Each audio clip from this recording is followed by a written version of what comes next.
Welcome to Whose Belt Is It Anyway, where the matchups are made up and the rankings don't matter. We're going to break down who we think is going to be the champion at each division in the UFC come the end of 2019. So, women's strawweight, 115. I have Tatiana Suarez. She's looked unstoppable since coming off The Ultimate Fighter. And just don't think... I think power wrestlers are going to be somebody to give Rose problems, so... This division, I'm going to stick with Rose. I think she's got the best boxing she showed so far in this division. Or the cleanest. And got all the tools. She's got the power for the Does she have another fight scheduled, Rose? No, she said... Anticipated rumors. Bout with Andrade. Spring with Andrade is the talk. Okay. So I went kind of like, I think that there's a chance Joanna comes back down. And that Joanna's going to be hungry now after that last loss to go back to her division and win that belt. So I'm going to take Joanna. I don't like Joanna, but I think Joanna can reclaim it. I'm taking the same thing with Joanna. I think she's going to move down. And she's going to want to basically come back and show that she is as good as what she is. And show that she had a couple missteps here and there. And she wants to come back and get a belt. See, I'm with Austin on this one. Well, similarly, because I think it's either going to be Rose or Tatiana. I think if Andrade wins, Joanna can come and get the belt, but I still think Rose has the keys to beating Joanna. So I still think if she were to get that third fight by the end of the year, Rose gets her belt back. I also think if Andrade were to beat Rose, that Tatiana Suarez can beat Andrade. But with that said, I'm still going to go with Rose to be the champion at the end of the year. Yeah, I agree with that. I think Rose and Joanna are one of those people where they just have the number. Mm-hmm. And they have a very similar style, and Rose it's just a little bit more refined. It's like Dominic Cruz so. and TJ Dillashaw, where Cruz just has his number in a fashion where he can't figure it out. Yep. Yeah. Does anybody have anything other than Shevchenko? I don't. I don't think there's anybody. No? Do we need to talk about 25? No. That's just a skip. Yeah, okay. Does anybody have anybody other than Nunes at 35? No. I do not. Nope. Okay, 45. Does Nunes get stripped? Yes or no? That's essentially the question. I think The personally, question is, does I don't that fight just get ran back sooner than later, or I think my opinion on that is I think Nunes takes both those belts, but I think Nunes is going to drop down. She's going to defend her belt down, and then she might get a rematch against Cyborg, but there's not a whole lot of people for her to like really fight to get another title shot. So it's almost like you have to give Cyborg an automatic rematch. But I'm going to take Nunes just because of the pure fact that Nunes recently came out of the post saying about how she was really surprised at how not powerful, I guess, Cyborg's punches were. Yeah. She was saying that like, she wasn't even throwing hard. Yeah, she said that's why she dropped her hands on the fight, and I just feel like Nunes she's too fast and too quick for Cyborg. I don't feel like she's going to have any problem defending the 135 belt. But as far as 45 goes, I think she can maintain both because it's not like they're both really active divisions. Like there's not a lot of competition for her at 45. She could fight that and defend that once a year and take care of the competition that's coming up. Until they beef up that division a little bit, I mean, who else does she have to fight? Anderson?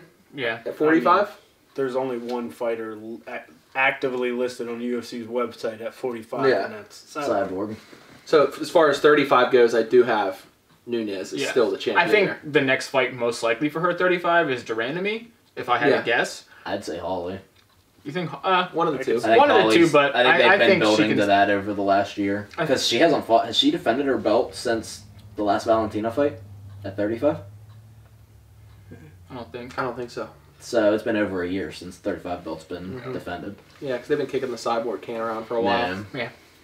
So I still have Nunes at 135, but for 145, the only thing in my mind is are they going to let her have both belts? And in terms of selling pay-per-views, I imagine that Cyborg was a little bit more of a draw compared to Nunes. Right. So I'm wondering if they're going to try to get... Not that I think Cyborg will get that rematch at some point. I don't think she will win it, but I'm just wondering at what point they might take the belt from Nunes and try to get Cyborg back in power. But since it did just happen at the end of the year, I think she might be able to hold that title for a year, so I'm going to go with Nunes as well at 145. Did you go yet? I agreed with Nunes. Okay. I thought this was a unanimous decision. At 45, I am different. 45, I'm different. Because I'm back to Cyborg at 45. Me too. I think Cyborg gets a rematch. I think she probably... She's not She gonna underestimated her power. Nunez's power and speed both. So I think she comes back, and I think she gets her belt back. Yeah. Nunez says those punches didn't bother her. She felt power. Yeah, she Chris definitely Cyborg felt has power. You're not going to tell me she doesn't. Yeah, that's how I got Cyborg. I think she has one of the most underrated coaches in MMA with Jason Perillo. So I think that they will come in, they'll come back, make the adjustments that need to be made. I don't think she's going to come out headhunting like she did in this last fight. And I mean, just look at Cyborg recently since she came to the UFC. She hasn't been a one-shot knockout person. Yeah. She's been more that TJ Dillashaw where I'm just going to pour it on you with technique and I'm going to break you over time. I think that's kind of what's going to... I think that's what's going to happen is she's going to kind of pick and move and make Nunez... she's going to go the Max Holloway route and I'm going to set the pace and we're going to see if your gas tank can keep up with it. Now, does that strategy work when you're fighting somebody who's striking, as we saw, so much faster? And delivering the same amount of power. I think the difference is Cyborg has striking a lot of power. speed and cardio is two completely different monsters, though. If she can stick and move and make Amanda miss, that's going to frustrate her, and then that pace will really I think Cyborg messed up in the fact that she went out, she's like a... thinking she was just going to knock out Nunez. Like a complete brawler and just throw it without like going at it. I think that's where Nunez caught her. But the thing is, it's almost like a Conor thing. Like, Conor doesn't have great cardio, but we've seen the cardio doesn't always play a factor. It comes down to if you can persistently hit and constantly hit, and if you're quick, can really capitalize on the cardio thing. But then it comes back to if she plays her out right, then yeah, she could probably outrun her and catch her or something. Yeah. Anything else? Anybody got anything else to add? Nope. On to the men? On to the men.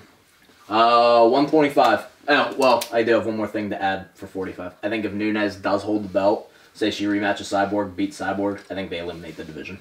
They get rid of Cyborg altogether? Because Cyborg's not even under contract with UFC. I think she has to fight Megan Anderson once to eliminate that division. Right. Well, then why wouldn't you do this? Why wouldn't you have the Megan Anderson fight Cyborg, just for now to have something active going on in that weight class? I can see that. I can see her. And the winner of that goes against Nunez. That way you keep that weight class kind of active going rather than just have Cyborg just kind of sit there. And give Amanda a chance to defend. And that way if Amanda does come out and she does beat Cyborg, well then you can get rid of Cyborg because you already seen the fight that you want to see her fight. The only thing that I think could stop that is if they give it back to Kat Zingano, depending on how long she's out for her eye. I know Megan said that she would give her that rematch, but she might be out for a few months and not want to fight with her eye ruptured like that, so they might... Cyborg's probably going to be hungry to get back in there. Megan didn't take any damage in that fight, so it's going to happen. Yeah. And as far as treating that as an eye poke, No. There was talks of that. No. Throwing a head kick, like you can't really... Doing this and throwing a strike at someone's head, completely different. Yeah.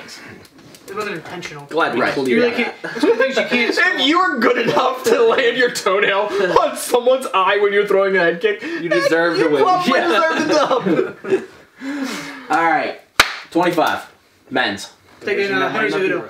Only reason taking Henry Cejudo this is okay. The big fight's coming up right now with Henry Cejudo is a TJ one. That's the one everyone's talking about. It's the biggest one coming up right now.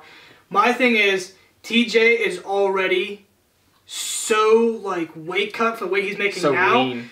Yeah, but they want to steal an Instagram picture to cut in here so everybody can see what he looks like. But like with him moving down like that, him having to suck in even more for what he already has sucking, Henry Cejudo is just so strong and so powerful at wrestling. I just feel like with him taking that weight cut, his energy is gonna be wiped, and Henry Cejudo's gonna be like take advantage of that so fast. Yep.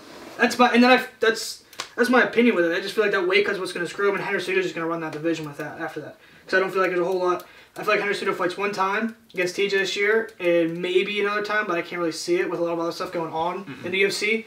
So I feel like this would be Henry Cejudo's only title defense this year, and he'll just stick with the Flyweight Championship. What do you got? You're up. I'll go next. I said That's how it's supposed to go. if it still exists, which it could be eliminated. Who knows? If TJ wins that fight, if TJ could wins, be eliminated. the division's gone. Yeah. But they might run it back with Cejudo one time, but pending existence, I have Cejudo also. Like he said, TJ is going to be wiped. When TJ makes that weight, he's going to be wiped. And if he was going down there and fighting somebody who's not a power wrestler or somebody that uses their power to their advantage, I could see it. But TJ's going to be weak, and I don't see if it gets into the 4th and 5th round how he's going to have any energy. He's just going to be wiped. So that fight to me is very, very interesting because you can argue Demetrius Johnson won that second fight against Cejudo, and he beat Cejudo in the first round in the first fight.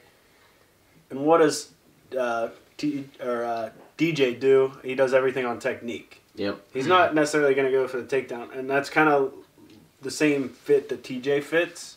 A lot of technique, a lot of movement, very skilled. So I agree with the weight cut. I think it's going to play a huge factor, but that's my but thing. I can also see TJ working just like Demetrius does, and moving in and out. I don't know what the reach difference is going to be in that, because I feel like TJ is going to have a little bit of a reach, which will help him as well, sticking and moving. See, but that being said, I mean, if the division's still around, I'm going to say it's Cejudo, but I'm leaning towards Dillashaw winning and that division not existing after what? So pending existence, you Cejudo. Yeah, if I'm going to say Cejudo is the champion, but I don't think that the division's going to last. See, that's where it's Dillashaw has 3 inches reach advantage. That's where it's catchy though is. Like, okay, you brought the point like DJ and TJ must fight the same way they do it. But my thing is with that is like DJ already makes that weight easy, and he has the speed and everything like that, and he has all the energy. And Henry still went all 5 rounds, which arguably, DJ probably did beat him, or Henry beat him. You can say whatever you want to say. But TJ losing all that energy, he's not going to have that quickness like DJ had. Like, I just feel like he's not going to have that energy. TJ's going to have a little bit more power too than what DJ has. That's so true. I think that's going to play a factor. And here's what I think plays a big role is that DJ still outstruck him in that fight. And he hurt his knee, I think, in the second round. I think it was his ankle and knee. He hurt his leg early in that fight, and that really affected it. Yeah, it really hindered his mobility, and he's a really mobile fighter. Mm-hmm. And I think TJ is even more advanced in his movement. Maybe not as tricky as DJ is, but I think his movement is beyond what DJ's is. And as long as he makes that weight cut, I think TJ is a scarier fighter. I think DJ with a healthy leg, if he doesn't get injured in that, could have potentially resurrected those last couple rounds to make it take anything definitive. Away from Cejudo's great performance, but I agree. I think if he's healthy, that fight probably swings. If it's that close with him injured, I think it probably swings to DJ in the end. But it didn't play out that way. So what was your answer? Well, I get to go he has last. But a little bit of foreshadowing on who you think. I have Cejudo. Reason being, like you said, the weight cut. I mean, you look at him now. This week he's been posting pictures all week of his weight cut, and he already looks sucked up. He still has 12 fucking pounds to go. So he's already losing muscle mass. Like, this isn't a normal weight cut for him where he's cutting mostly water weight. He's cutting, like, he's losing muscle. He's losing a lot of shit. So, okay, he weighs in, he makes weight. He's not going to blow up to what he normally does. And that's going to cut into his energy reserves, like you said. I think that's going to really affect his movement, especially because I've talked to you about this too. I think that Cejudo's wrestling was going to give him problems anyways. So you look when TJ gets frustrated, that movement goes away anyways, and he doesn't set up his head kicks anymore. He just throws them. He has a very small thing for where he can't make a mistake in this. Yeah. He's a perfectionist, and if he feels like he's losing, he gets super frustrated, and a lot of that technique goes out the window, and he's just looking for that one shot. So I think him losing power because he's inevitable. He's already said on, I think it was Rogan's podcast, he was talking to somebody, Cejudo is naturally bigger than he is anyways when he's at 35. Right. Cejudo's used to cutting to 25, so Cejudo's going to have a size advantage. He knows that weight cut already. Yep. I think he's going to have a wrestling advantage. So I have Cejudo winning and keeping the 25-pound division around for a while. Well, like TJ says, like, I can make that weight. Well, there's a difference between making that weight and being healthy at that weight. But there's a difference between, like, making that weight and then competing at that weight. There's a total big difference. Like, you can make that weight easy, but then go out and compete a full 5-round fight with not, I don't know. I just feel like it's way too much he's cutting on that. Yep. No, I'll be the one that stands out. I think this is the last 125 title fight. I don't think it'll be the last 125 fight. I think they'll have fighters that still have fights on their contract that they'll let it play out. Yeah. But I think this is the last title fight at 125, and I think that TJ does get it done. I think DJ arguably could have won that fight depending on how you scored it, and I think TJ is going to have the movement. I think the weight cut, will have some effect, but I think that TJ is such a determined guy and he's so headstrong that I think he'll make it through. and I think he's going to win that fight. And I imagine that Cejudo will get a shot at him at 135, if I had to guess. I think regardless of what we can agree on, though, is if you want to watch this weight class, this is the time to watch this weight class for a championship. Because regardless if TJ wins or Henry wins, this is probably the only title fight in flyweight that you see definitely of the most year, likely maybe the last ever. year. That's what I'm saying. If not just this year, in the UFC. maybe ever. Right. So yeah, if you're gonna want to watch this weight class, you're probably gonna have to. This would be the one to watch because this may be Yeah. the last one either of the year or possibly ever to really catch. So on to the bantamweights. Bantamweight men's. I've got. There's really only one person right now that I think poses a threat to TJ Dillashaw, and that's Marlon Moraes. And I don't know if he's really got. In his first attempt, I don't know if he will be prepared for what TJ brings. I think they're on different levels. Yeah. I think DC TJ's said just. it best with there's levels to the game, so. Yep. And there's So, just no one. I've got TJ winning. I would love to see my boy Cody get the belt back, but as long as TJ holds that belt, it's not going to happen. Just because the UFC is not going to give him a third crack at it. His best shot was if Cruz wasn't injured Truth. and Cruz beat Beat, TJ, yeah. and then Cody could beat Cruz. Yeah. But with Cruz being injured and Cody not being able to beat TJ, Yeah. So, I've got TJ holding the belt. I think Moraes has the potential to beat him. I just think it would take him losing to him once and then a rematch to learn what his game is, to get a feel for what he brings. I agree. I'm taking Dillashaw. I mean, I don't see anybody in the top 5, top 10 that has the potential to beat him right away. And especially with him fighting here in January, you know, his next fight's not going to be at least till May. So he's going to have one, maybe a second late fight in November, December. So, granted, I mean, without injuries, let's knock on wood, hope he stays healthy, but you're looking for somebody in the top 10. They're going to have to fight twice, prove himself. Like you said, Marlon Moraes is the next guy that I view in line. He has a fight lined up. He's fighting A Sun Sun South February 2nd. So February 2nd, winner of that Fortaleza, is or- obviously going to get the next title shot against TJ. Yep.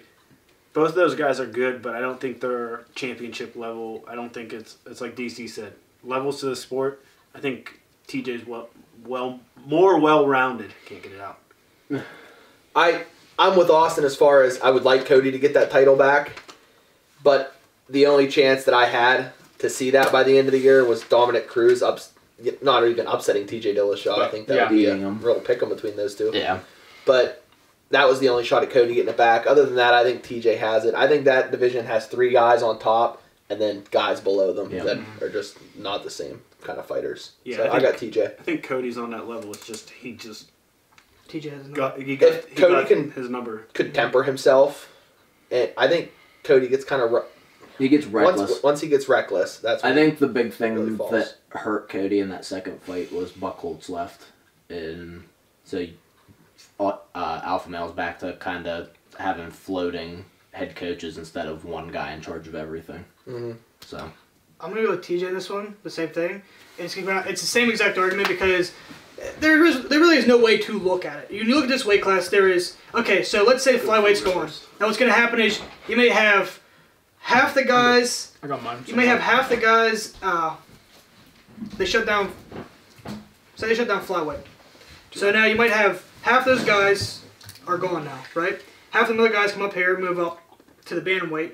I don't really see any of them making a big impact to that because when it comes down to this weight class, no matter what happens, this weight class has 3 big dogs, and that is TJ, Cody, Cruz. That being said, out of all the top guys, we'll say top 5. Out of the top 5 guys, only one guy can beat TJ Dillashaw, and he's out. Can't do that. Yeah. Cody, I would never bet for the life of me. Even if Cody he could beat anybody any day of the week in that division. Right. But TJ, he's not getting another shot at TJ. TJ just has his number for some reason, and that's just that weight class is set to where no matter what, you have them 3 guys, and it's just a weird order how it works to where a certain person has to beat this certain person or this certain person. Fights. Yeah. And that's what it is. Like, it's just set up to where someone has to beat this person for another person to get that title because they just mash up like so different. But I'm taking TJ because that's just order, but I just don't think anyone else can beat TJ because with Dominic Cruz out, he won't come back this year. And that's Cody's only way to really get. Even if Cruz does, it's TJ. not gonna his first fight's not gonna be till the end of the year. He's Right. probably gonna have So- one fight. Right, so I'm taking TJ. Do you break the mold, champ? Nope. I still have TJ doing this. And similarly, where I think the winner of a Sunsal Marias on February 2nd gets TJ, and you said he most likely would fight again around the May time frame. I think if you think about Marias and a Sunsal fighting on February 2nd, it'll probably be at least 4 months, because 3 months is a quick tough, turnaround. yeah. So I imagine it'll be between 4 and 6 months. They fight June to August, and if it's all the way in July or August, then it's a tight turnaround for him to fight again, even in December. I think, regardless of a Sunsal or Marias winning, I think TJ still has both of their numbers. I think he can beat either one of those guys, and it's up in the air of if TJ even fights again after that at Bantamweight. So I think TJ. With him already fighting at Flyweight too. Yeah. So he's already pushing in. He figured 2 fights in 1 year. Yep. Maybe He's probably going to want a little more time off. He'll want some time bulk back between, up yeah. again. Right. Yep. So I think TJ will fight once or twice at Bantamweight at the most, and I don't see anyone being able to take it away from him. Yep. 45. Okay, for featherweight, this is where This is so hard. Now featherweight, That's what she this said. is Easy. featherweight's that weight class where it starts the whole mix match and jumble because there's so much stuff going on that no one really knows. Because between featherweight, lightweight, and all that stuff, there's just so much stuff moving on. So for featherweight, I'm taking Brian Ortega. One simple reason is this: Max Holloway, we saw in that fight, was a great fight. It got stopped because it had to be stopped, and his corner did the right thing by stopping that fight. Because you want to preserve your fighter, and he put up a hell of a show. I'll give him that. He was really good. That being said, I feel like Max now is going to bump up to lightweight. That being said, with him moving up to lightweight, I think he relinquishes the title. And I think Ortega comes in, if not right away for the title shot, fight someone else. But I don't really see, after Max going away, with how dominant Ortega really looks against like these top guys that he's fought to get to Max, I don't see anyone really messing with Brian Ortega a whole lot, as long as Max is out of the picture. But that's what I'm saying, the whole jumble comes up, because you got so many guys that are top guys that could be bumping up to lightweight. Yep. I'm just going to take Brian Ortega for that reason, because I think Max is the only guy that can compete with him level-wise, because there is different levels of that, and if Ortega we've seen gets a hold of you, it's pretty much a done deal with all the top guys he's faced. And I just don't feel like anyone else is going to touch Brian Ortega with him being in that weight class. I'm in the same boat. I have Ortega at 145, and for the same reason, I think Dana made it pretty clear after Max and Brian that he wants Max up. And I'm sorry, but if the boss wants you up, there's a pretty good chance that you're going to be going up. Yeah, but Dana doesn't tell the truth very often. And Facts. I think that Brian ran through 45, everybody he's fought so far. And I don't really see anybody else there that's like... Going into that Max fight, I was 50-50. I was like, this could go either way. Of course, Max shut that down pretty hard, but I definitely... Pretty fast. Definitely see Ortega getting the 145 strap by the end of the year. Whether it's stripped from Max near the end of the year next year because he hasn't defended it because he's been up at 155, or whether he relinquishes it, I think that that's the way it's going to be. So, I'm going to pick Max because I think he still wants to fight Frankie Edgar. Show that he can beat the wrestlers of the world too. I think that's just the person he is. He wants to show he's the best. Like he's talked about in every press conference after winning the belt. He wants to show he's the best featherweight of all time. I think he wants to fight Max and Makano, and then he'll think of moving up. And I know he's talked about that as well. But I think he's got 2 fights still at featherweight that he wants to take, and then even at that, he might look at Brian Ortega as a 3rd fight, and that might not even be this year, but. I mean, you think about Brian Ortega taking 2 fights and improving himself. If he can beat Brian Ortega, then like really solidifies your place in history as one of the best featherweights. So I think, granted, without any kind of health issue forcing him to actually move up, I think he still stays there for the remainder of this year, and I think next year's probably the year he's moving up. Yeah. But that's just my opinion. If Max does for some reason move up, I agree with you guys. Ortega's obviously the next to the throne. He's the best fighter at that division right behind Max. It's 1A and 1B, I think, once Ortega solidifies his boxing a little bit more. But I think Ortega would have a better shot at a 155 title than he would even the 45 title. But I don't see him moving up. I wouldn't say that. I would say of Right the people inside of there, he has the best potential to upset Khabib, but I don't think he has the skill set right now to dominate 55. yeah, He could. There's nobody I think that has a better chance to beat Khabib than he would. But I don't think a Connor would. I think a Connor would beat him up for a while, and I think Ferguson would beat the brakes The off. reason I take Connor in that fight was just because we saw. We're skipping shit. We're bouncing around Before too we much. go into Ortega's future matchups. Alright, I'm taking the dark horse at 45. I got Moicano. I think that he has a very similar game plan to Max, where he just puts the pressure on you with his striking, and he just beats on you for 3 rounds or 5 rounds or whatever. I mean, you guys said that Ortega ran through the division, but he didn't. Moicano put a beating on him for 2.5 rounds until he took a shot and got caught in a guillotine. I don't think he makes that mistake a second time. I think that fight would be very similar to how Max and Ortega went. I think he would just keep it standing, stay out of that clinch area, and just pop him in them fucking eyes for 5 rounds.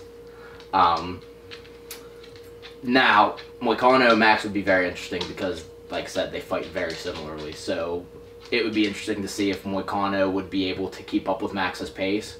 I rolled with Moicano just on the assumption that same reason you guys took Ortega was because I'm thinking Max moves up. It may not happen immediately. Well, Flick made a good point about it too, because he might stay back down. He might, but I think his personal preference is he wants to stay. That's just that's just where the lightweight or the featherweight start is. That's where the mixing, matching. And I could see him being super active this year, just based off of the way his 2018 went. I could see him fighting a Frankie or Moicano if he beats Aldo. And then maybe Volkanovski. But after those 3, I don't think there's really anything there left for him. I could see him moving up, and then say Ortega goes on a run at 45, and then Max being like, all right, come catch these hands again. But I think that Chad retiring too, that kind of opens up some spots too in those numbers too. So I think Max is gonna move up, and I have Moicano taking the belt. I also have a dark horse, different than yours though. And so the reason I don't think it's going to be Max is because I think Max is going to move up to 55. And what I think is going to happen, I think Max is going to fight Frankie. I think that'll be his next fight at 45. Yep. He'll fight Frankie, beat Frankie, and then as a reward for everything that Max has done in terms of stepping in for fights whenever it's needed, and for giving up a title at 45, I think he gets rewarded at 55 by getting a fight with Conor. Stop. I think that's going to be Dana White's way of rewarding him for going up from 45 to 55, is you're about to get paid, and then if you get this rematch with Conor, then you beat Conor, then you get winner of Khabib Tony. That's how I think that's going to play out. So that's the only reason I don't think Max loses to any of those guys at 45, but I don't think he's going to stay at 45. Now, how the rest of this plays out is, in my opinion, you have Aldo and Moicano. Yep. The winner of that is a strong title contender. Yep. And then you have Aldo. Well, yeah, unless it's Aldo. And Max stays at 45. if Max stays, but if Max goes up after that fight with Frankie and Aldo wins against Moicano, then you could do Ortega versus Aldo, or Ortega versus Aldo. So you have Aldo, Moicano, Ortega, and then you mentioned at the end Volkanovski, and that's who I actually have being the champion at 145, and this is why.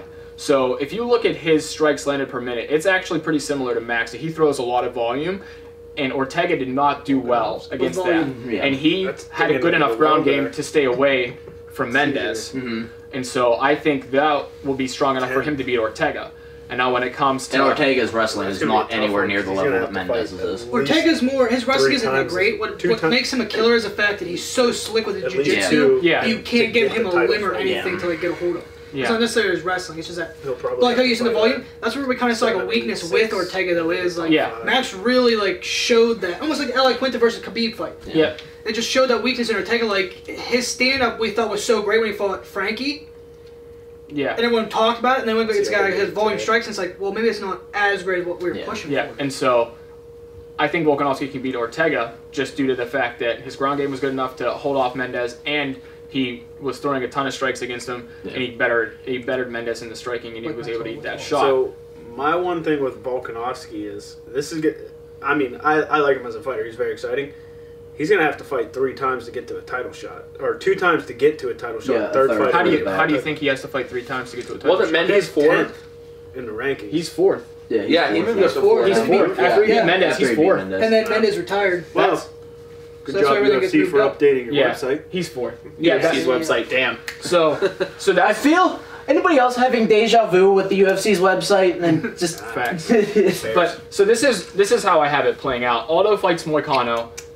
Regardless of who wins that, I'm thinking potentially Ortega fights Volkanovski next. And I think Volkanovski can beat Ortega, and regardless of who wins Moicano-Aldo, Volkanovski gets that. And if Max moves up, I think it's for the open title. And I think Volkanovski can either beat Aldo, who's a little bit older. We saw his gas tank is not as good in his 2 fights with Max, and Volkanovski has a ton of strikes he's going to throw at him that'll wear Aldo out, trying to keep up with his pace. And if it's Moicano, they have a similar fight style, but I think Volkanovski puts on a lot of weight. If you look, he puts on like 15% of his weight after he weighs in. Yeah. He's going to be a bigger, heavier guy on Moicano, and I think his strikes will just wear him down a little bit more. So that's my dark horse selection. I also think this is the last year you see Aldo fight. Most likely. I think Aldo retires this I year. think what made Aldo look scary though Yeah. now is the fact that Jeremy Stevens fight, you saw that his leg power is like Yeah. still there, Yeah. which makes it kind of scary. Because we really didn't see that Aldo when Conor broke him necessarily. You didn't see that, and all of a sudden that Jeremy Stevens fight, you really saw almost him coming back in sets. I'm You saw hoping a that little Aldo bit comes more back. aggressive. I'm hoping that he beats He was a Moicano. killer. I would like to see that. I'd like to see him fight for the open title. And obviously, if Aldo were to get the chance for an open title, Holloway moves up. He fights for an open belt. If he retired as champ, I'd love to see that. Aldo's one of my favorite fighters of all time. But just with the state that he's in and how he's done against Max in the past, throwing a lot of punches, I think there's just too many what-ifs in this scenario for him to be able to pull it through. Yeah. 55. Okay, so this is where I get real interesting. Oh, gosh. This division is Conor. because nobody wants to fight. Clusterfuck. Brad, Yeah. you It should, is. pick Nobody- 45 Conor, 55 Conor. 70 Conor. Well, no, here's how I'm going with this one though. I'm going champ. I'm going purely off of UFC thinking. Okay? What I'm saying was this, okay? MMA math. Right, here's what I'm thinking. No, not MMA math. So- UFC math. Yeah, MMA I'm basing this off the UFC world. stuff. Okay, so Khabib. I have him, but I have a Or fighter. And I'm pretty sure everyone knows what Or fighter is. But Khabib I have. Give me your Because belt. we've seen Khabib, and he's just dominant. There's no way around. The guy is a freak. Like, it doesn't matter if you have the greatest striking and jiu-jitsu. Like, he just gets, like, it's done. Like, he's a freak. And that's where I get the if is. If Khabib would say he's staying to fight, 100% I'd take Khabib. Where the problem is Khabib has made comments saying that he may never come back again. Yep. So say he never fights again, then you go to someone else. Yeah. That being said, I go back down to featherweight where I say Max moves up. Okay, so lately Dana White has said that he's pushing for 2019 to have a Khabib Conor 2. Yep. So what I'm going with that is this. Max moves up, rightfully so, him relishing his title, as dominant as he was at featherweight. You give him a guy, and I 100% agree, give him Conor. Reason being, those two guys had a scrapping brawl at featherweight. Let them go lightweight, because here's how it goes for the UFC, and that's where the knowledge of UFC comes in. So, UFC, the way they look at it is, if Max beats Conor, that's huge for Max. And it really pushes, for Khabib. Now, if Conor wins, that's buku dollars for them, because, sweet, now we can really run back Khabib Conor too, because we gave Conor another guy, he beat a dominant fighter, and someone wants to see. That's where UFC knowledge comes in. That being said, when it comes down to Conor versus Khabib, I don't know if we'll ever see a second one. And I'm not saying because Conor won't win or Khabib won't win. The only stipulation, the one wall they're going to run to starting that fight is this. Will Khabib sign that contract for a second fight? Because I think Khabib might never sign. I'm not saying he's scared of running from Conor. I just think in his head it's like, I beat Conor. I want to move on. I'm done with it. And he kind of wants out of the UFC in a sense, what he's kind of saying. So I think the hardest part is trying to get Khabib to sign for a second fight against Conor. So I got Khabib as long as Khabib stays in, but I feel like if he leaves the UFC, I feel like Conor kind of takes it. Because with Khabib out of there, Max, striking-wise, is one who matches up with Conor the best. Because really around there, Dustin Poirier he's fought. Dustin Poirier gave him a better fight, I think, than he did before. But I really don't see a whole lot at lightweight. I like Quinta. I'd like to see Quinta versus Conor. I think it'd be a brawl. But I'm just gonna take Conor. That's saying if I'm taking Khabib, but Conor if Khabib loses. So I would love to see that too. His real estate business to go through the roof. that's my pick for it because it's just lightweight and featherweight just get all mixed matched and there's so I'm not gonna pick against Khabib. He's dominant. The one thing they said is put him against a great striker like Conor, and they'll tee him up on the feet. Yikes. Yeet. I disagree with that just being anybody that seems to have any knowledge of wrestling. that Khabib has fought. So Ally Quinta gave him fits trying to take him down late in that fight. Mm-hmm. My big if. Now I'm gonna make my mind up right now, and I'm taking Tony Ferguson as your champion at that division at this time next year. I think that Ferguson's bottom game is gonna give Khabib hell. I think Khabib. I don't know, man. I'm talking myself in a circle now. I'm gonna stick with Tony. I think Tony is so good off his back, and that's exactly where he's gonna fucking be. I'm gonna take Tony at 155. I'm gonna go with Poirier. I've liked the heart he showed in all of his fights, and I think he causes a tough matchup for really anybody because he's well-rounded. So they're also the same so far. I'm gonna say that picking against Khabib. I'm not picking against Khabib. I just don't think he's gonna be around this year. Yeah, I think he's either gonna relinquish or be stripped because of inactivity. I think I think it's gonna be if he doesn't have a fight booked in the next month or so, we don't see him till August or September-ish because of Ramadan. So that's limiting already 7, 8, 9 months of the year. Then, I mean, granted, he's going to have one fight. And it would especially with his injury history. Yeah, and it's only going to be, I mean, you can't really justify stripping him right away at that time. It's less than a year. I just don't think he's going to be active, and I don't know if he's going to have a fight he wants to take at that point. Because I think he's at the point where he's saying, I want money, and he's that corner level where he feels like and rightfully so, he has that choice where he picks and chooses what he wants. Which rightfully so he does. He's accomplished what he's wanted and needed. 26-0.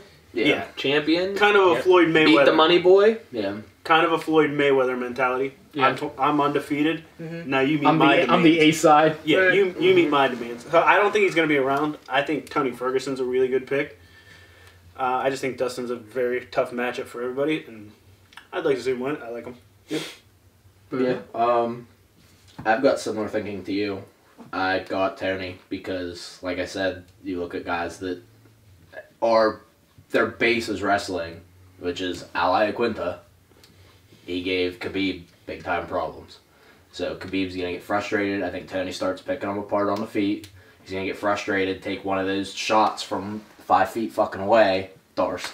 I think Khabib's going to take a bullshit shot. Via Darce. Wait, are you getting the Santino Marella? The Cobra. But no, I think Khabib takes one of his shots out of frustration, and Tony has caught anybody that's done that to him in a Darce choke, and I think that's. It's like the Ortega mentality. Yeah, you can't do that against him with his jiu-jitsu. So I got Tony. I think it's Tony regardless of if he fights Khabib or Khabib gets stripped. I have Tony winning the belt. I have Khabib retaining the belt, and really hope these cameras don't pick up Flick pissing. You might want to wait just to make sure. Nah. Includes background ambience music now too. His headset picks it up. But so me and you are the same boat with Khabib then. But I have Khabib, and the reason why is I think he will fight Tony. Dana and the UFC want that Conor Khabib rematch. They want Conor, period. They want Conor for everything. Here are the two ways I see this going. Either he fights Tony sometime earlier in the year and fights Khabib towards the end of the year, but that depends on his suspension, how long he's out for, because you brought up Ramadan. Whenever that comes in, it's in the May-June range. So May to June range. And so he can't fight in those months. And after those months, he's probably going to want a little bit more time to make sure he's actually eating on his normal diet to be able to train, because he's not going to be able to train as much as he would like to for a big fight like that during those months. And so he fights once or twice this year, and it's either going to be against Tony or it's going to be against Conor. And I think he has what it takes to dominate either one of those fights, in my opinion. Which is crazy because, like I said, if he doesn't book a fight in the next month, I think it's only one fight this year if he fights. As a big Conor fan, I don't think it's right for Conor to come back in and get an automatic rematch against him. But that's what I'm saying. You got to base off the UFC's thinking. They're all about the money. So it's like, we don't care about this guy being ranked number 1. If Conor's ranked number 10 and he brings more to a fight, we're going to do that. I think that's why they... But you said you want to see him fight Al. I think that fight has a lot of potential to actually happen to give Conor kind of a gimme win. I think Conor gets... I think at some point in time we see Conor Khabib too. I think. But it's like Max or Ally Quinta fight Conor, one of those two. If I'm Connor, I'm praying for Max because Al has that very tough, gritty, hard to He's gonna finish. be hard pushes to you, knock unless him he gets out. more He's hard to damage. finish. Dude's very tough. He's durable. So if you get him in with Connor, Connor throws a bunch of shit at him and doesn't put him out early, Al's gonna be like, oh, his face is gonna be all big. Remember me? He's gonna be sitting there jabbing the shit out of him, punching the shit out of him in the fourth. That's what I think about like featherweight. If it's a 3-round fight, it's a totally different fight. But if you're going 5 rounds with I don't Al, think Connor's. either It fight doesn't is a matter if good it's a fight title for fight or Connor. not. If Connor's on the card, he's the main event. they're not easy fights by any means. I don't think either one's a good fight for Connor matchup wise. Especially 5 rounds. Yeah. 5 rounds again with Max is fucking. I would tough. love to see Al win that fucking. if I were to beat Connor though, that's It's not gonna happen, but I would love to see him with that belt. Yeah. Regardless, it's just a lightweight with Max. If Max moves up, say, that makes that division. Because right now, in my opinion, lightweight is the most crazy division there. Yeah, Like, it is there's so much insane. stack. There's so So much much stuff, right? shit, So yeah. with Max moving up, you could say like, oh, these top 5 guys. Well, you throw Max up there, it's like, yeah. well, it's just crazy. Like we have so much talent here. Yep. It's just nuts to even pick as someone to beat. But We go from Just one like of the this. deepest divisions to a pretty shallow, one-minded division. Austin, you want to start because I have a strong feeling everybody's going to be around the same page. Tyron Woodley. switch up. Yeah, you. I got I Woodley. gotta change her. I got Woodley. He's too well-rounded. He's got too much power. I don't think there's anybody that is dominant enough in every aspect of the game to beat him. I 100% agree. At that weight class, I think he is 100% the best fighter at that weight class. There's other fighters in that weight class with very good skill sets, but they don't have all the skills. Yeah. and here comes the disagreement. It's the level. It's the levels to the game. I think Tyron Woodley is on that next level, Yeah. like DC, where he puts everything together. Demetrius Johnson, TJ Dillashaw, the guys Yeah. that put everything together. He's on Jones, that as level. much as I hate him. Yeah, John Jones. I can't see anybody in that weight class beating him. He doesn't put himself in bad situations Yeah. where he's going to get that flash knockout. Yeah. So I just don't see it happening. Here I'm comes playing Team this one from the heart. Team Boomerang. You could say Woodley, and I agree, he's dominant. He's better than everybody in that division by far. But Sure, it's coming soon. I'm gonna pick from what I'd way rather see, and that's Usman. I think Usman wins the belt. I don't care who it is that beats Woodley. I just want it to be somebody. And right now, Usman's my best shot. So we're gonna pick Usman for this one. The Kyle strategy. I saved my favorite fighter slot for whoever is fighting this person. I got top 4. My 5th is saved for whoever's fighting Connor at the moment. And number 6 is whoever's fighting Woodley.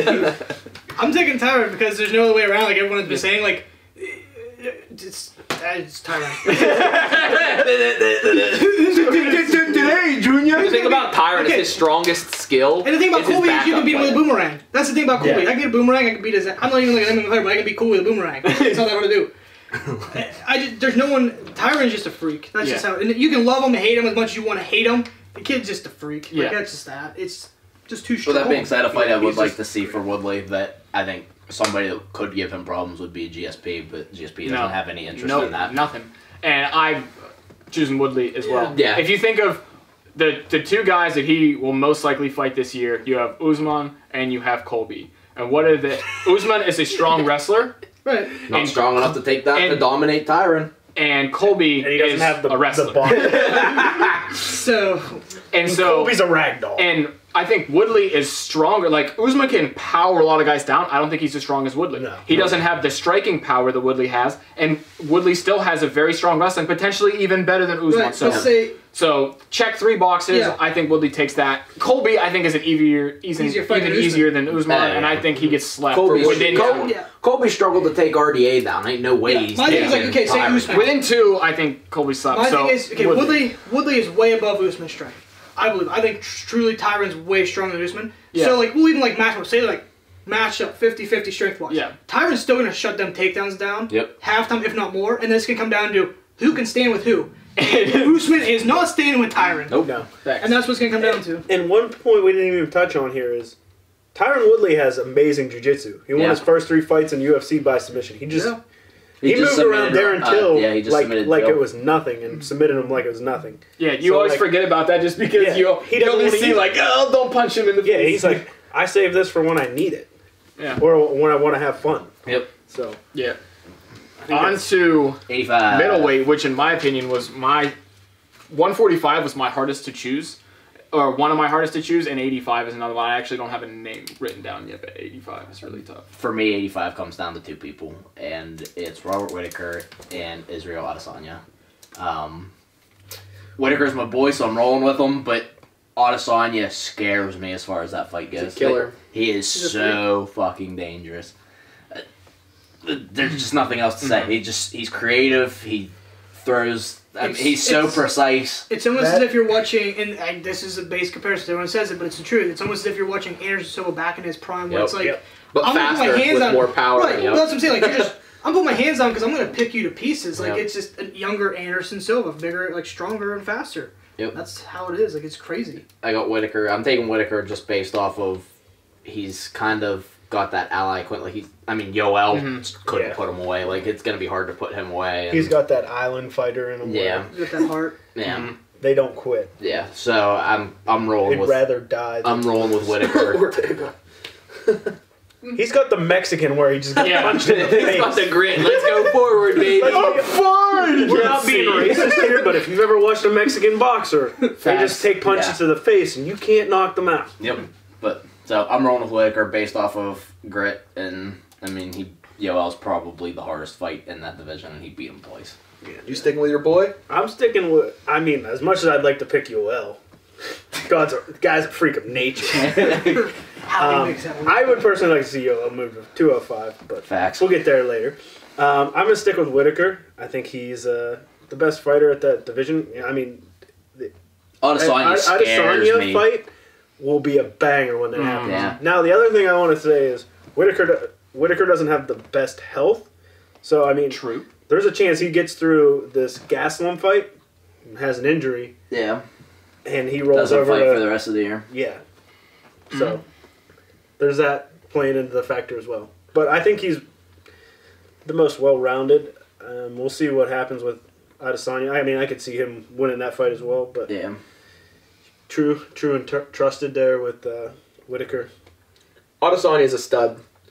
He's got the kind of skills that Period. he's going to be, if he continues the way he's going, in the talks with the GSPs, the Anderson Silvas, the John Jones, as who's your greatest of all-time fighter. He has the skill set. I agree. Now, he's still young, so I'm not going to say that he's in that level yet, but he could get to that level. That's one guy that I look at that's active right now, and I think, he could be in the talks with those guys. I think that he beats Whittaker, and I think he holds that down for a long time. I could see that being very much how you said about Moraes. He gets in there for the first title fight and not necessarily ready for it, and then second one. I'm going to take Israel, just point blank. He's a freak. That being said, I'm taking Israel, but there is the littlest part of me, for some reason, I've been thinking that Anderson Silva catches him for some. I don't know why. I just have a small feeling it'll be like that one big upset no one sees coming. Yeah.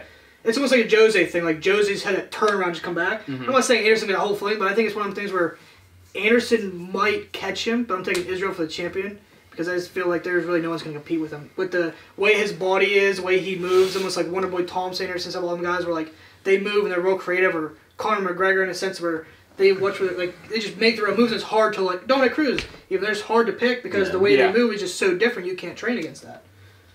Yeah. So in this, I think there are 4 names, 5 if you really wanted to stretch it, but 4 names that were narrowed down to Whittaker, Adesanya, Yoel, and Costa. Yoel only has a shot if Whittaker loses the belt. Yeah, somebody else takes the belt. If Gastelum were to take the belt and say Romero and Costa fight, and all of a sudden Yoel gets a shot, I think Yoel beats anyone else almost. But I think Yoel can beat anyone else besides Whittaker because he arguably put, that last fight that they had, that second fight was a very close fight. Yep. Yeah. Very close fight. I think Yoel can beat anyone in that division besides that. But the issue here is Yoel is rather old. He's going to fight Costa next, most likely. He hasn't made weight in his last 2 fights. Struggles to make He's weight. real old. And Costa is no walk in the park. And then you also have Jacare out there. Jacare is the other name I said if you wanted to add a 5th. But if Jacare wins the belt, you could run back he and Yoel, and I think Yoel beats Jacare. I think Adesanya can beat, and I think Costa could even beat Jacare. So that's why I think yeah, Whitaker could beat him as well. So when it comes down to it, I'm kind of in the same path that I think at some point, I think Whitaker beats Gastelum, and then I think Adesanya beats Silva, and they're fighting on the same card. And I think Adesanya is going to beat Silva and call him out. That's not by accident that those guys are fighting. He's going to call him out. They're on a collision course. Absolutely. Call him out at home. You know what I'm saying? Like in his home country of. Well, I think what's really what really irritates him too is the fact that Anderson Silva can talk and like, if I win this fight, Dana's already promised me a title shot. I mean, that doesn't make any sense to me, but like, if you're Israel, like, that's kind of like irritating me in a sense where it's like, well, I wasn't promised a title shot. I'm doing way better than you're doing right now, and I'm like one of the best pushed guys right now, and I'm not even getting a title shot. I think it's really going to irritate him. It's going to push him wherever he beats Anderson, but he's really going to go for that call out because he does deserve it. I think Adesanya fights Whitaker probably later in the year, and that might be the last title fight at 185 for the year. Whitaker fights early in the year, probably fights 6 or so months later, and I don't think he gets another fight in before the end of the year. And with that, just to be loyal to a guy that I've liked since he's come into the UFC, I'm also going to go with Israel Adesanya. I think it's going to be a really close fight.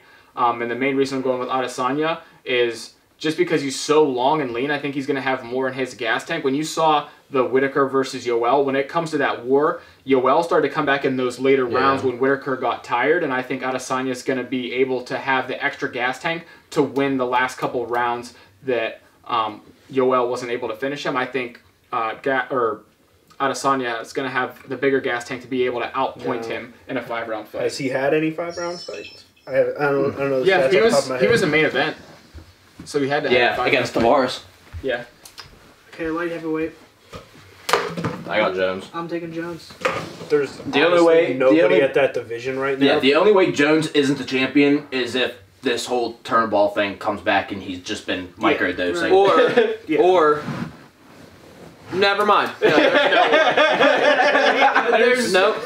There's really no one that, like, I dislike John Jones. The only person that can beat John Jones is John Jones. Right, yeah.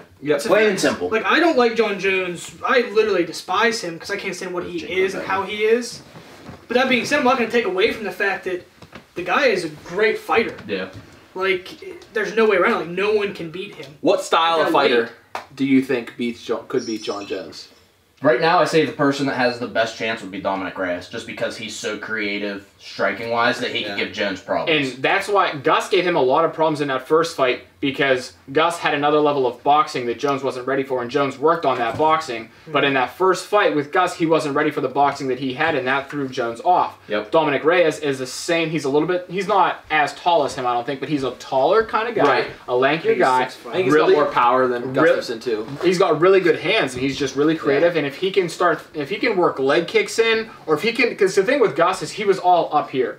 Gus did nothing if you can work his body and his, I think the key to beating Jones is going to be beat that lead leg up. Yeah, I think you have to start throwing kicks to compete with Jones's kicks, and I think Reyes is the only guy that would do that. Here we go again. I'm going to go back to the whole corner thing too. Is you look against his fight against Nate. Whatever happened, he got choked out. That's what happened. Yeah. But you come down to the fact that he found out the one thing is you beat Nate Diaz's lead leg. Yep. Yeah. You stop him. Yep. And I guess what it is, like, you got to stop because those kicks that Jones throws and as creative and wild as he is, and fast as you slow that leg down and beat that leg. I just feel like that's the only key to really beat him is to beat that. Yeah, but that being said, I don't see anybody on his level in that division. No. The only the true only wild card for me that kind of makes it interesting to think about is if maybe a Yoel or a Weidman or a Rockhold goes up. I mean, I don't think Weidman. I don't think any of them beat him. Maybe, but I don't think any of them necessarily beat him, but I think they give him an entertaining fight at least. Is John Jones from shoulder to elbow longer than Yoel from shoulder to fist? Probably. Yeah, that would be a real problem for Yoel. I think the thing for Yoel would be, I think Yoel's strong enough to legitimately hold him down. That's the way I could see him beating Jones. I just think it's that length and that body style that he has, just what I'm makes him not saying that he beats him. I'm just saying it makes it. And he's an incredible athlete. I just think it's that length and the way his body's made up. It's just you can't get inside. Yeah, it's crazy the way you have to fight against him. You literally have to break him down like a tree. Yeah, so just unanimously Jones. Yeah, I think it would be interesting. Rockhold 3 or 4 years ago before he got a glass jaw. Yeah, Rockhold, because of the kickboxing style, would make it very interesting because he would hit that leg and he would be throwing the same style that Jones is. Right. That, and if Jones took him down, I think his jiu-jitsu could give him a little bit of trouble. And if Rockhold could manage to get him down, you've seen Rockhold's top game is fucking scary. Yeah, when he's not sleeping. All right. But John Jones across the board. It's a heavyweight? Yeah. Heavyweight. Okay. This is an interesting This one. is Okay, yeah. so lately Fabricio Werdum, apparently he's done the UFC. According to his manager. Right, according to his manager. He doesn't want to be there anymore. I don't think he's a That's- contender anyway. That being said, that's not making a drastic He made drastic himself change. too active and took Right, himself out. right. It's Yeah. going to be that much of a drastic change, but it's a change, maybe move some stuff around. That being said, it's not going to change around the whole championship. I'm taking DC solely on the fact that if he doesn't retire, I believe he'll stay heavyweight champion, and he'll retire by the end of the year. That being said, if he does retire, Stipe Miocic, I feel, is the guy who comes in and takes that. Because I feel like at that point, you know what, I'll take Stipe, because this is what I'm going to do. I'm going to say DC defends that title at heavyweight. So I feel like heavyweight DC is just a monster. What makes it interesting now is, if that happens, does Jones move to fight him for his second fight? Because I think DC has 2 fights this year and he retires. I think he fights once, defends it, and I feel like either you give him another top guy to let him go with the title, or you figure out what's going on with Jones and him 3 and let either him go down light heavyweight and he relinquishes the title and the heavyweight moves on, or Jones comes up and lets John Jones like remake his name as a double champ and try and push him even further in the UFC. You know what I'm saying? And do it that way. But it comes to the fact too, like Cain Velasquez is coming back. Is Cain Velasquez going to come back the old Cain Velasquez and just scary? And maybe take it? Or is he going to come back and old? Right, Cain Velasquez? right. So I will take Stipe 100% because solely the fact that I believe DC retires. I believe he has one title defense, and in the second fight, either he fights someone, relinquishes it, and retires, or he goes down and fights John Jones light heavyweight, and they take it away. I just think he has 2 fights left to him this year. That's it. So Stipe. I want to go second to last on this one. I'm gonna go Stipe. I mean, DC's one of those guys that usually I would imagine sticks to his word. I think he's gonna do one more fight, and even at that, if he does a second one, it'd roughly probably be July or Right. August. Which still at that, if he does that, relinquishes the title, there's still going to be an interim, and I think Stipe is a guy that's sitting there waiting for his deserves title a shot rematch. that he Deservedly deserves. so. He's waiting for that title shot that he deserves. So I think he very similar to what Tyron Woodley did right before he won the belt. He sat out for basically a year because he was #1 contender, deserved a title shot. So I think it's Stipe. I think they've been pushing for the Lesnar fight with DC. I think maybe that happens. Maybe that's his last fight heavyweight. And I got an update today that Lesnar isn't eligible to fight until he pays his... 250K fines. Jones, yeah. Yeah. pocket change for him, but whatever. Yeah. It's not being petty. Make it happen. Yeah. I just feel like And DC's I think- gonna retire this I year. think That's it. DC Stipe takes it. 1 to 2. He said he wants to be with his kids, so I think Yeah. he relinquishes it. I mean, if he sticks around, I think he could definitely hold on to the title through the end of the year. But I think he's going to stick to his word and be out. And Yeah. I think he likes his gig as a commentator Yeah. and He's good at it too. on Yeah. the Fox shows. And coaching. ESPN now. Yeah, same thing. I think he likes that stuff, and that's his avenue out. I agree with that. I think DC is going to retire. I think that at this point, being that he hasn't had anything announced, I think he fights, beats Lesnar, and unless John Jones says he's coming to heavyweight, I don't think that trilogy happens. I don't think he's going back down to fight Jones. I don't think he cares about... I mean, he definitely cares about losing to Jones, but I think he's to the point He's now not where chasing him. He's okay with not... I think he's accepted it. He'd be Yeah. okay with that Lesnar fight, defending that title, and then retiring, getting the money, and going Yeah. out as a champion Yep. heavyweight. Because that With Jones, that- which thing I with think Jones, that's he's an like, easy fight for say he does DC. fight Jones again for the 3rd time, beats John Jones. I don't really think it makes like that big of a difference on his look, the way you look at him, because you've lost to him twice already. Yeah. So beating him once, it makes you feel It confident you looks actually worse beat for that him guy. to lose to Jones again. Again. If he beats him, I think that opens up another conversation with DC. But that is a huge risk to be able to Yeah. cut back to 205, fight John Jones. That's just it's a lot going on. He said he was going to retire by his 40th, right? His Which 40th is birthday March. in the end of March, towards the end of March, and I think he So fights. go one time. I think he defend the fights title, once with Yep. Lesnar. retires, Yep. Stipe I think takes it. Yep. With that being You taking said, Ngannou again? I have Kane written down, but Kane's a big if because his first fight is against Ngannou, and that's a scary fight to be coming back to after a 3-year layoff. He could knock your ring rust off real quick. Yep. If you're talking another 3-year gap. Yeah. So, I think I'm gonna change what I've written down. I think I'm gonna roll with Stipe too. I think he's just a safer pick. I think Ngannou probably clips him after coming off of a 2-3 year layoff, however long it's been. And I mean, we saw what Stipe did to Ngannou, so I'm gonna roll with Stipe. As much as I love Stipe Miocic, he's my favorite fighter. Yo pick. He's not the best, and by that I mean, what does John Jones have left at light heavyweight? He said he wants to fight 3 times at 205 this year. Also said he wants 4 fights this year, which is why I'm saying in December of next year he's gonna fight for a vacant heavyweight title, and he's gonna fight my favorite fighter. It ain't gonna sit vacant all year long. And he's gonna fight my favorite fighter, Stipe Miocic, and he is going to beat the shit out of Stipe. I love Stipe. He's my favorite guy, favorite fighter.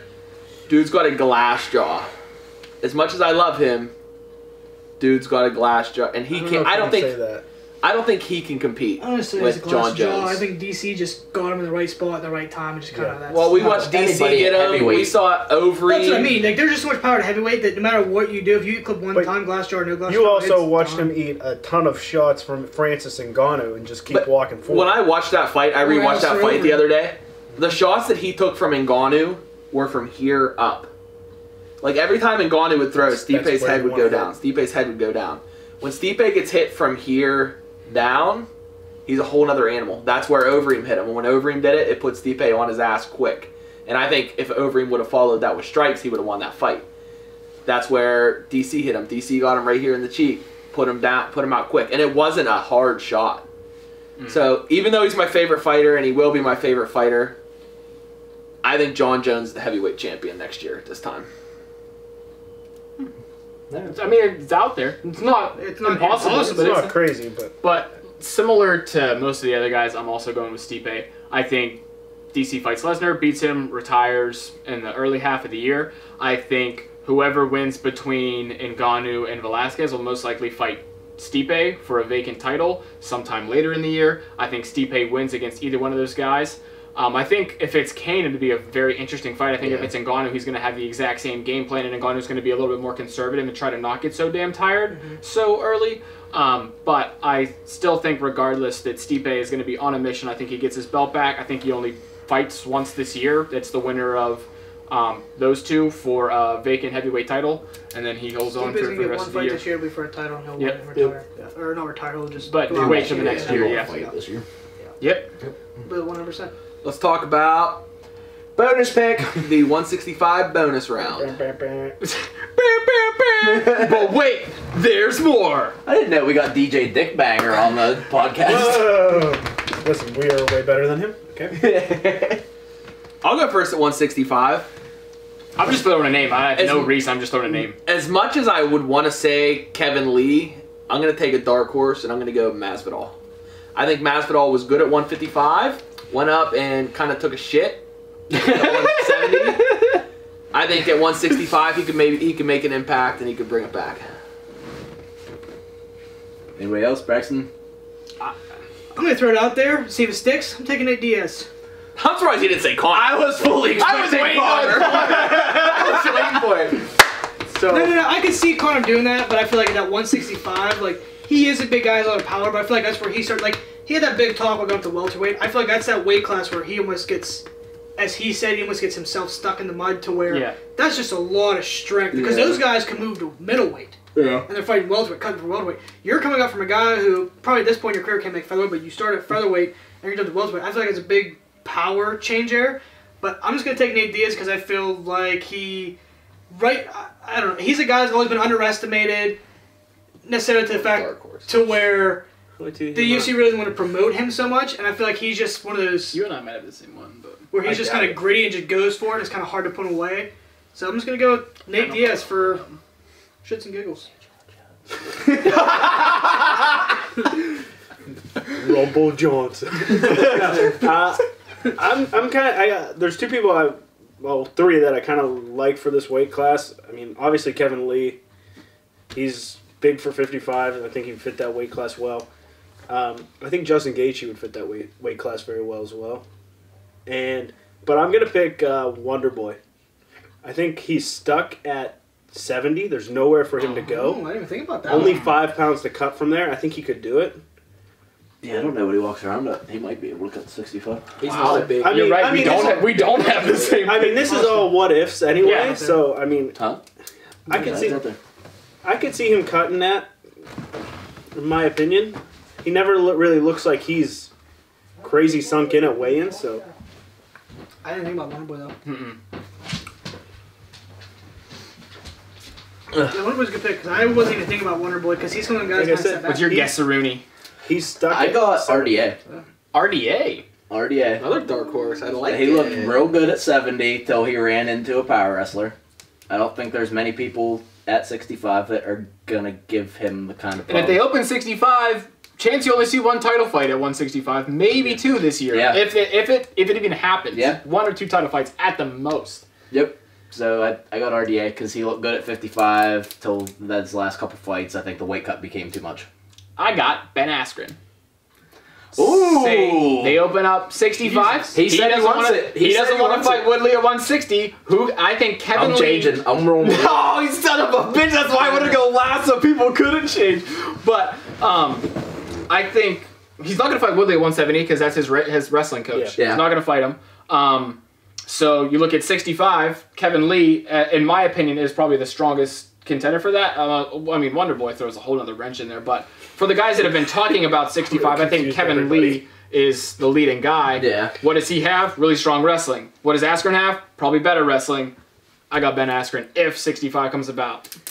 I think Lee I forgot about Askren. has a chance to tee up Askren on his feet, though. I forgot about Ben Askren. So did I. I forgot he said he wanted 65. I don't know if Wonderboy would want to cut 65. I don't. That's a think, good pick. It depends on if his dad allows. It's 5 pounds, and you're as long as Woodley's a champion, he's never getting another shot. Yeah. True. Or not getting a shot. Especially for a after long that time. boring fucking fight Yeah. between Sage those two. North comes back and takes 165 times. Super Sage. It's a dark horse, but I think it's possible. Yeah, that's definitely possible. It's as possible as the division. I was gonna say Yeah. it's as possible as Masvidal for sure. Boom, roasted. That's that. That's it. That's everything. Yep. What about 75 and 95? Well, Woodley would be 75. There's been no talks of 95. But if there was a 95, I'd take UL. Facts. Uh, UL would be a fucking stud at 95. yep. Unless John Jones cut to it. Is this our last one on this channel, or are we gonna? How do we want to do that? I don't know what I'm gonna do for this in terms of. I mean, I think I'll post this one on my channel, right. and then whatever our new channel is. Is this going to be the last one on your channel? Yes. Okay. But I was going to make a finalized, like, whenever I don't know if we finalized on that name. Everyone seems to kind of be like, okay, but seems unsure. Yeah, that's fine.